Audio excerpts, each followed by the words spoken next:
And if we look at these particular 5 animals, you will see that in the southern Chinese martial arts, they are quite common. Many or most of the southern Chinese martial arts have the same 5 animals. Maybe because these animals were more prevalent in that area, I don't really know. But that is a common thread in the southern styles. In the northern styles, you see others. You see the mantis. You see other animals depicted. And as we know, there are many animals in Chinese martial arts in China, even dogs and ducks and all sorts of strange things. But in the traditional southern Chinese martial arts, these are very common.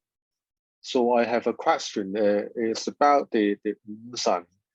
Now I can see although it's not easy to understand, but at least we can find out the relationship between these San to Hung Gar.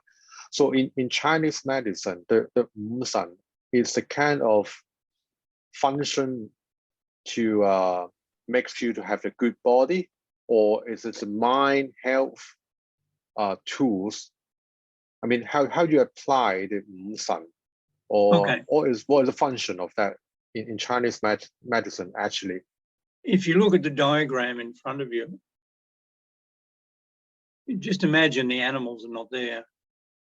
The top one represents fire, the element of fire, which controls the heart. The heart belongs to the element of fire. And so does the spirit called Sun, belongs to the element of fire.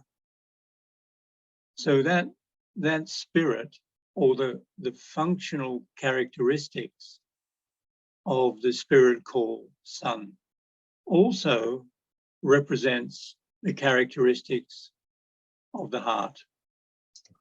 Okay. So the heart looks after the mind and the awareness and the spiritual feelings of the individual and the unity of the body and the mind. That's one way of that is the Chinese medicine description. If we then look at the other one, the next one down is earth. The yellow represents earth, the element earth. The organ belonging to that is the spleen. And the spleen is responsible for the memory, the ideas, intentions. And so in Chinese medicine, if someone doesn't have a good memory or has lost their memory or whatever, then you have the ability to say, well, we know that's associated with the earth element, which is associated with a spleen, or the yin and the yang of earth, which is the stomach and the spleen. So therefore, we may be able to look in that area if we're looking to do diagnosis, or we're perhaps looking for some sort of therapy. And then if we then go on to the metal element, which is the tiger, the spirit belongs to the metal element. And that represents the physical consciousness, awareness of our own physical being. Evaluation and judgment is a very important part of the metal element, and is one of the functional characteristics of the metal element. And then you've got the leopard, which is the water element. In Chinese medicine, the kidney and the bladder belong to the water element, and they are responsible for willpower and the life force, if you're thinking in Chinese medicine terms. And then you've got the wood element, to which the crane belongs. And as I said before, that's my relationship. I'm saying the crane belongs to the wood element. I can give you reasons why I've done all that, but the wood element is also the one spirit, and that is responsible for the spiritual awareness, or people might say the animal spirit, and also planning and intuition. Okay, so therefore, when you play the forms, can I say it this way, you are not only copying the movement of those animals, but you try to apply all these spirits or elements, I can say, into the forms and trying to make a good balance of these animals and also good for your body. Can I say it this way? yes, that's exactly right. So, I mean, you can go around them all. And for example, let's start with the tiger. You play the tiger, you know that physical consciousness is an important part of the tiger, important part of that spiritual representation of the spiritual part.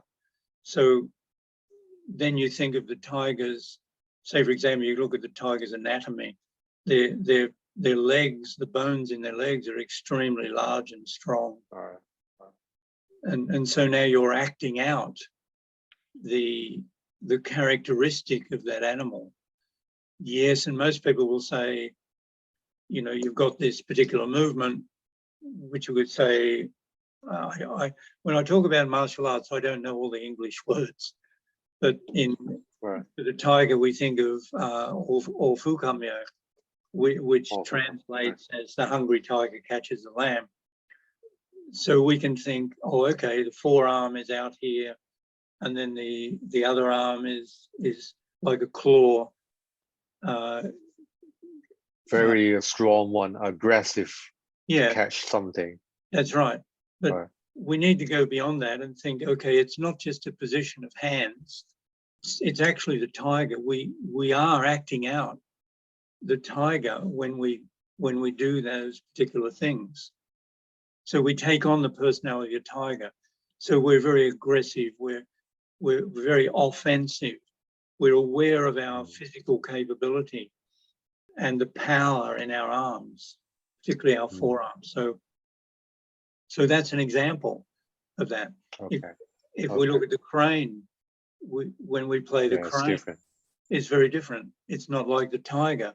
It's an evasive sort of approach that we want to have. We don't really want to enter into a fight unless we have to. We very rarely, as a crane, the crane will very rarely fight other animals. It's not really interested in that.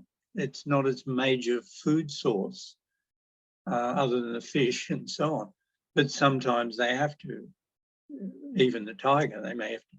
And I guess we've all seen videos of cranes fighting tigers, and they do extremely well in fighting tigers. And so the characteristic of the crane, when we do like the crane movements, is the beak of the crane. We're striking with a beak. And we must remember that the crane's eye is only a few inches from the beak. So it's not like a punch where we're driving through and we leave the punch there.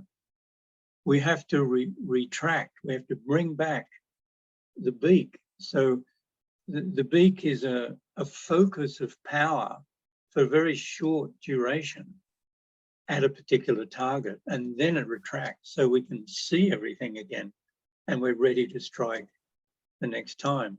And it's a very elegant animal, not like the tiger. So these are the things we think about when we act out, or when we play kung fu, or we execute these movements. There's a purpose behind these movements. They're part of Hung Gar because they're trying to teach you a certain purpose that you may choose to use in certain situations. And they're also trying to teach you the characteristics of these animals, which will help you in life in certain situations. And also in certain situations, you may not want to use these particular characteristics because they can be seen as offensive or distasteful. So that's why I often say when you're learning Hung Gar and perhaps other martial arts, you're learning about yourself. You're learning about your own capabilities, character, qualities. It's an exercise in self-discovery. Okay. Okay. So does that answer the question? Yes, yes, very clear. Okay, now I'll just explain, because somebody may have strong disagreement. I'll explain why I have associated those animals with those elements. So I'll start with the snake. That's the earth element. Well, the snake is part of the earth. It doesn't fly. It doesn't jump. I know there are some exceptions when they jump from tree to tree, but basically they're on the earth, and they do represent to me that concept of good memory, ideas, discernment. They don't really want to fight, but they're very in tune with their environment. The tiger I've allocated to the metal element. Why I've done that is because of their physical consciousness. If you think of metal as, you know, in Hung Gar, we talk of gua choi. So is a back fist coming down. It's like the metal axe striking the tree. And I see that power in the tiger. In the crane, which is a wood element, wood to me is associated with wind, and I'm talking from Chinese medicine terms, with the wind in nature. And certainly the crane is, of these animals, the only one that makes use of the wind, because that's its whole existence in flying and so on. And also it represents that spiritual consciousness to me. The leopard, I personally have seen leopards in water, and they are very attuned to water. They like to be in water and swim around. And I've allocated the leopard to that water element, which I see as the willpower that gives the ability for the stealth that the leopard has. And then the dragon is, I just see like the ruler of everything, just like the heart. So the heart and the mind, and so the dragon to me, I've allocated with the fire element.